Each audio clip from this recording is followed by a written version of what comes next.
दोस्तों जय हिंद, वंदे मातरम। स्वागत है आपका यूट्यूब के इस ऑनलाइन प्लेटफॉर्म में। और आज हम जानेंगे सम संख्या, विषम संख्या, भाज्य और अभाज्य संख्या क्या है। दोस्तों इसके बाद हम कुछ क्वेश्चंस भी देखेंगे, कुछ एमसीक्यूज देखेंगे। तो स्टार्ट करते हैं। सबसे पहले हम ये जान लेते हैं कि इससे पहले की वीडियो लेक्चर में हमने क्या क्या चीज़ों के बारे में चर्चा की थी। तो इससे पहले की वीडियो लेक्चर में हमने रियल नंबर क्या है इसको सबको अच्छे से बताया था।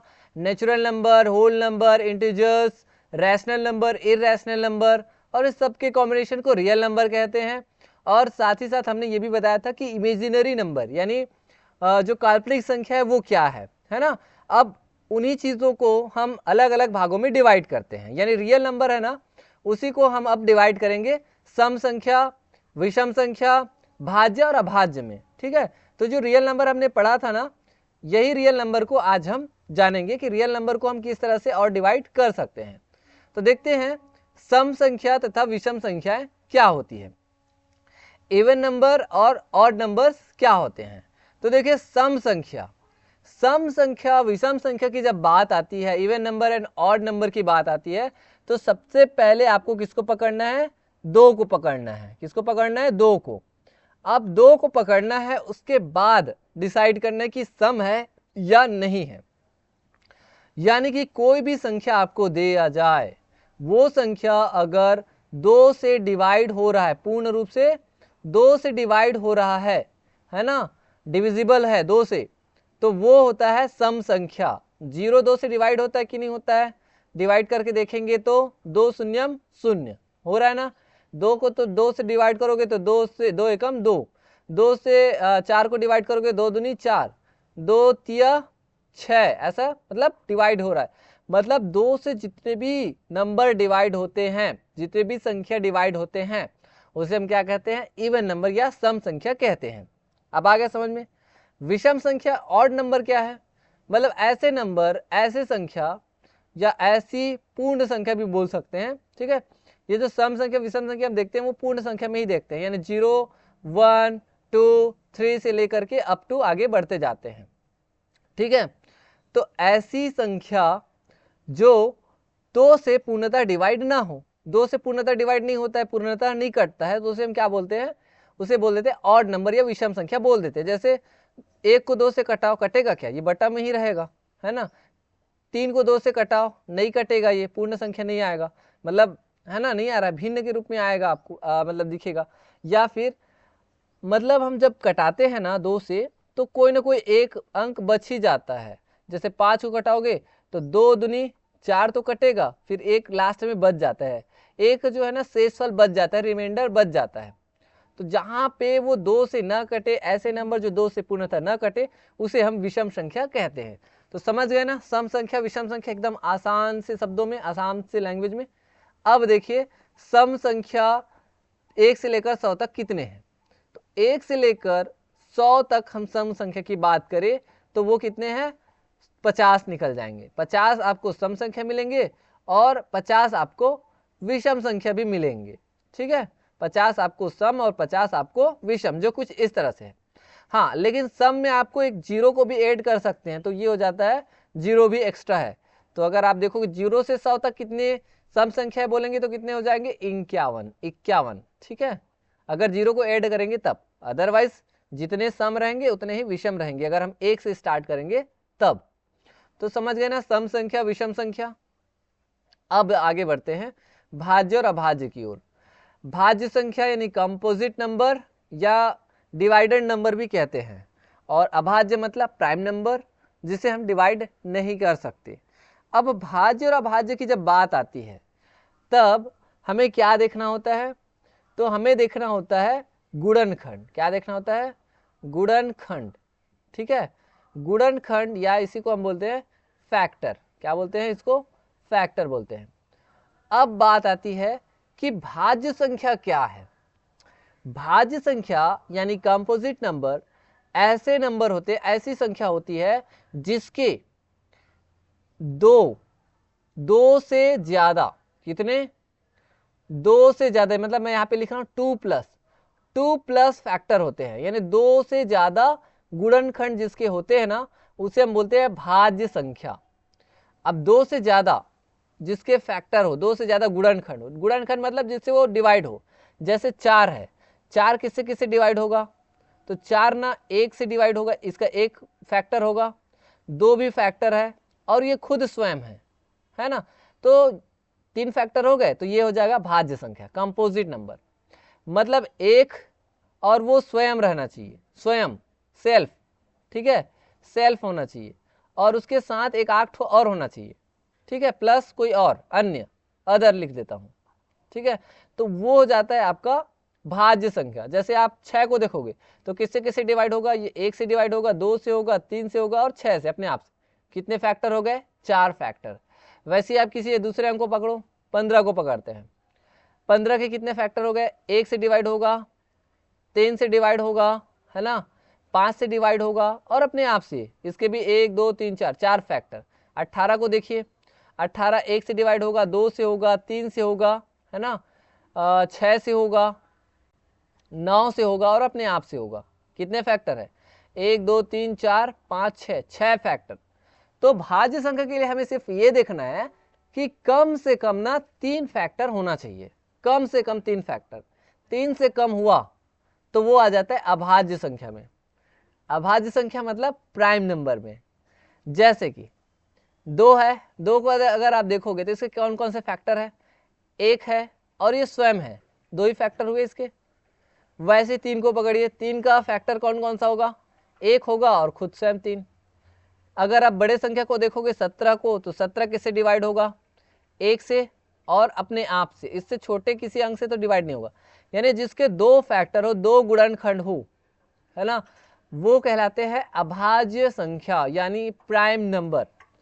अब अगर हम बात करें 0 या फिर 1 की, तो 0 या फिर 1 को ना इससे अलग रखा गया है। 0 या फिर 1 ना ये भाज्य संख्या या अभाज्य संख्या दोनों नहीं है, ठीक है, तो इसको भाज्य अभाज्य में काउंट नहीं करना है, क्योंकि इसके फैक्टर ही नहीं है, ये अपने आप में स्वयं ही है, इसलिए। तो जिसके 2 फैक्टर है, 2 गुणनखंड है, वो कहलाता है अभाज्य संख्या, प्राइम नंबर। और जिसके 2 से ज्यादा फैक्टर है, 3 4 5 6 जितने भी रहे, वो कहलाते हैं भाज्य संख्या यानी कंपोजिट नंबर। अब हम देखते हैं 1 से 100 तक कितने अभाज्य संख्याएं हैं। कितने अभाज्य संख्या है, तो 1 2 3 4 5, और ये हो जाएगा आपका 10 25, 25 आपके अभाज्य संख्या मिल जाएंगे, है ना, 25 अभाज्य संख्या है।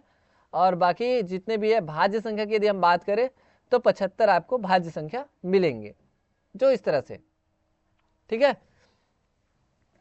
ये है, काउंट कर लेना, थोड़ा बहुत आगे पीछे हो सकता है। 1 को अगर हटा देंगे, 1 को हटा रहे हैं तो ये 75 नहीं हो जाएगा, 74 हो जाएगा, 74, ठीक है। तो 74 ये भाज्य संख्या, और ये 25 आपके क्या हो जाएंगे, 25 आपके हो जाएंगे अभाज्य संख्या, ठीक है। तो ये आपके भाज्य अभाज्य संख्याएं हैं जिसको आपको समझ लेना है। अब हम देखते हैं इससे रिलेटेड क्वेश्चंस। चलिए क्वेश्चन देखते हैं, बहुत ही इजी क्वेश्चन है।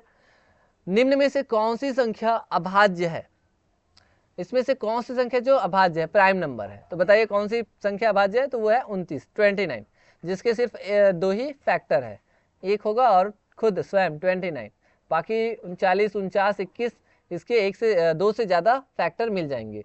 नेक्स्ट देखिए 18 का कौन सा कथन सही है। 18 यह भाज्य संख्या है या विषम संख्या है या सम संख्या और भाज्य है, और ये सम और अभाज्य है, ये सम संख्या है ना, 2 से डिवाइड हो रहा है, 2 से डिवाइड हो जाएगा, 2 नहीं 18, और साथ ही साथ ये भाज्य है क्योंकि इसके 2 से ज्यादा फैक्टर है। कितने फैक्टर इसके, अभी मैंने बताया था 1 2 3 और 6 9 और ये स्वयं 18। नेक्स्ट देखिए, निम्न में से कौन सी विषम संख्या अभाज्य भी है, इसमें से कौन सी विषम संख्या है जो अभाज्य भी है। विषम में क्या है, 9 है, 15 है, 7 है और 21 है, और अभाज्य, अभाज्य मतलब जिसके 2 ही फैक्टर है, तो वो है 7, जिसके 1 और 7 ये खुद 2 ही फैक्टर है, 2 से ज्यादा फैक्टर इसके है, इसके भी है और इसके भी है, तो ये भाज्य में आ जाएंगे। नेक्स्ट देखिए, सम संख्याओं में से कौन सी अभाज्य है, बताइए सम संख्याओं में से कौन सी अभाज्य है। तो सम संख्या तो सभी दिखाई दे रहे हैं, लेकिन अभाज्य कौन है, तो वो है 2, जिसके 2 ही फैक्टर है, एक 1 है और एक 2 स्वयं है, ठीक है। नेक्स्ट देखिए 35 के सभी भाजक कौन से हैं? 35 के सभी भाजक कौन कौन से? भाई 35 किससे किससे डिवाइड होगा? कौन कौन से हैं इसके भाजक डिवाइजर? तो ये 1 से तो होगा, है ना, 2 से तो नहीं होगा, ये वाला कट हो जाएगा। और 5 से हो जाएगा, 5 सत्ते 35, इससे भी होगा, है ना, 7 से भी होगा और 35 से होगा, यानी कि ऑप्शन इसका सही आंसर है। अब देखिए नेक्स्ट, निम्न में से कौन सी संख्या न तो अभाज्य है और न ही सम संख्या है? न तो अभाज्य है, न तो अभाज्य मतलब वो भाज्य होना चाहिए, ठीक है, और न ही सम संख्या, न ही सम मतलब ये विषम होना चाहिए, मतलब विषम होना चाहिए और भाज्य होना चाहिए। तो विषम और भाज्य कौन दिखाई दे रहा है? विषम ये 9 दिखाई दे रहा है, और भाज्य भी है क्योंकि इसके 1 है, 3 है और 9, 3 फैक्टर है। नेक्स्ट देखिए, विषम संख्याओं का कौन सा युग्म अभाज्य है? विषम संख्या का युग्म जो अभाज्य है, 9 और 15 तो भाज्य है, 5 और 7 है जो अभाज्य है, क्योंकि 5 के सिर्फ 2 ही फैक्टर है, 1 और 5, और 7 के भी 2 फैक्टर है, 1 और 7, यानी ये अभाज्य है, दोनों अभाज्य है और ये युग्म है और विषम संख्या है। बाकी जो है, हाँ इधर देखो 11 जो है ना, ये एक ही बस आएगा ना, हमें युग्म देखना है। ये 33 जो है ये तो आपका भाज्य में आ जाएगा। नेक्स्ट देखिए, कौन सी संख्या सम है और 5 से भी विभाज्य है? कौन सी संख्या है जो सम है और 5 से विभाज्य है? तो सम तो आपको दिखाई दे रहा है, एक ही दिखाई दे रहा है 40, तो ये हो जाएगा आंसर। एक संख्या जो केवल एक और स्वयं से विभाजित होती है वो क्या कहलाती है? एक संख्या जो केवल एक और स्वयं से विभाजित होती है उसे हम क्या बोलते हैं? अभाज्य संख्या बोलते हैं। नेक्स्ट देखिए, 1 से 10 तक की सभी अभाज्य संख्याएं कौन सी है? बताइए अभाज्य संख्या। अभाज्य संख्या, एक को तो बाहर रखा गया भाज्य अभाज्य से, तो ये होगा ही नहीं। एक तो 2 होगा, 3 होगा, है ना, ये वाला 9 तो होगा ही नहीं, तो ये भी कट हो गया, ये 8 भी, 6 भी नहीं होगा, तो ये ऑप्शन ही सही है। 2 होगा, 3 होगा, 5 होगा और 7 होगा। नेक्स्ट देखिए, 51 किस प्रकार की संख्या है? बताइए 51 किस प्रकार की संख्या है? तो 51 जो है ना, विषम तो है लेकिन भाज्य है। कैसे? इसका फैक्टर देखिए, 1 है, 3 से भी डिवाइड हो जाएगा, 17 से भी डिवाइड होगा और स्वयं से भी डिवाइड होगा 51 से, इसलिए विषम है लेकिन भाज्य है। अब देखिए नेक्स्ट, 30 एक सम संख्या है क्योंकि ये 5 से विभाज्य है, 2 से विभाज्य है, 3 से विभाज्य है, या अभाज्य संख्या है? तो सम संख्या इसलिए है क्योंकि ये 2 से विभाज्य है, यानी कि ऑप्शन भी इसका सही आंसर हो जाएगा। नेक्स्ट देखिए, 19 किस प्रकार की संख्या है? 19 जो है ना, विषम तो है, सम तो नहीं होगा, सम नहीं होगा, विषम है और भाज्य नहीं है, ये अभाज्य है। अभाज्य क्योंकि ये इसका 2 ही फैक्टर है, 1 से डिवाइड होगा और अपने आप से डिवाइड होगा, ठीक है। अब देखिए नेक्स्ट, निम्न में से कौन सी संख्या अभाज्य है? इसमें से कौन सी संख्या जो अभाज्य है? तो कौन सी संख्या जो अभाज्य है?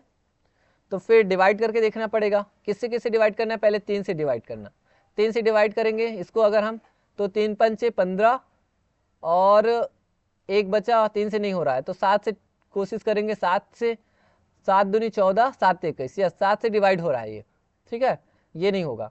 फिर 147 को देखिए, इसको हम 3 से करते हैं, 3 से डिवाइड करेंगे तो हो जाएगा 3 चौक 12, 2 बचेगा, 3 या 27, ठीक है, तो ये भी डिवाइड हो रहा है, 3 से ही डिवाइड हो रहा है। इसको देखिए 3 से डिवाइड करिए, 3 एकम 3 और 3 दूनी 6, ठीक है, एक बचा, 3 से डिवाइड नहीं होगा। 7 से देखते हैं, 7 से, तो 7 दूनी 14, 7 21, 7 पंचे 35, 7 से डिवाइड नहीं हो रहा है। फिर 7 के बाद आगे बढ़ते जाना है ना, 7 के बाद 11 से डिवाइड करते हैं, 11 से डिवाइड नहीं होगा तो फिर 13 से, 13 दूनी 26, 13 दूनी 40, 13 से भी नहीं होगा ये।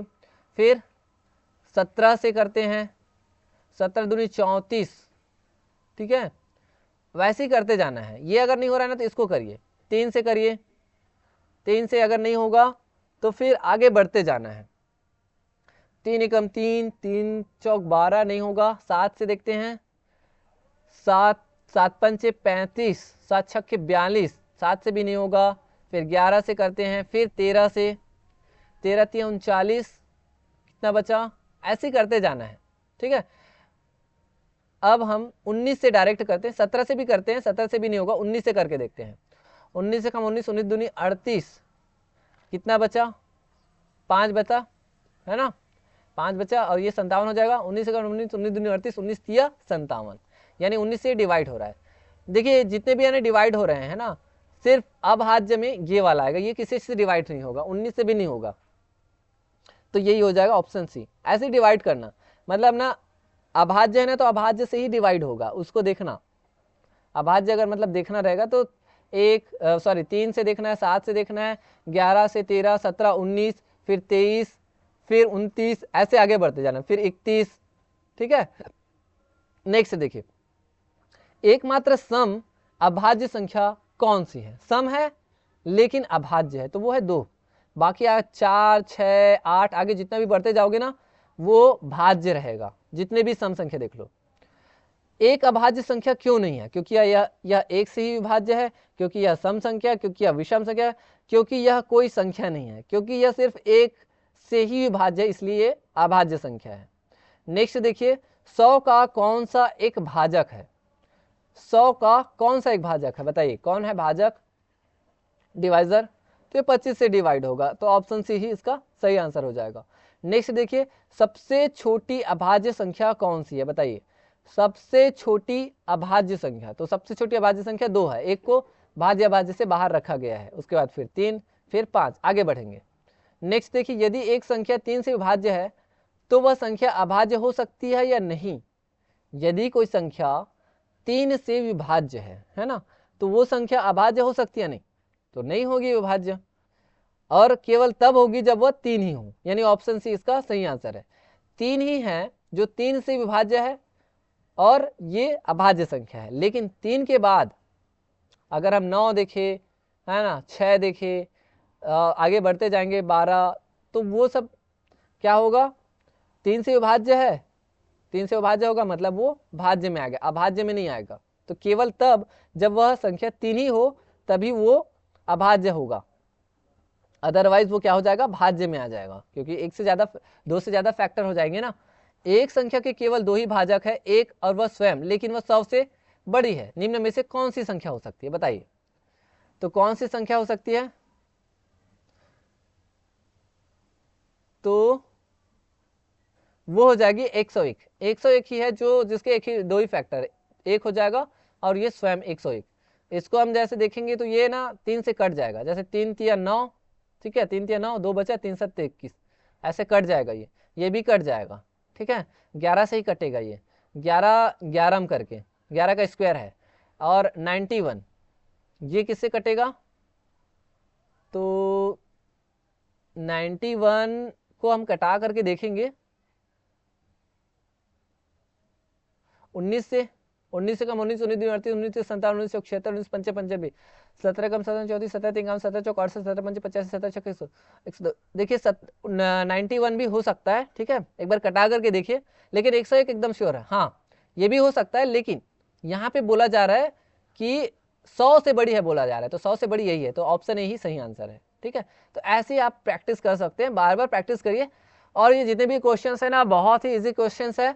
इन क्वेश्चंस को आपको ऐसे तुरंत 2-10 सेकंड में ही आपको समझ में आ जाना चाहिए, एकदम इजी है। आगे मैं लाऊंगा आपके लिए थोड़ा सा डिफिकल्ट क्वेश्चन जो आपके नंबर सिस्टम से रहेंगे दोस्तों।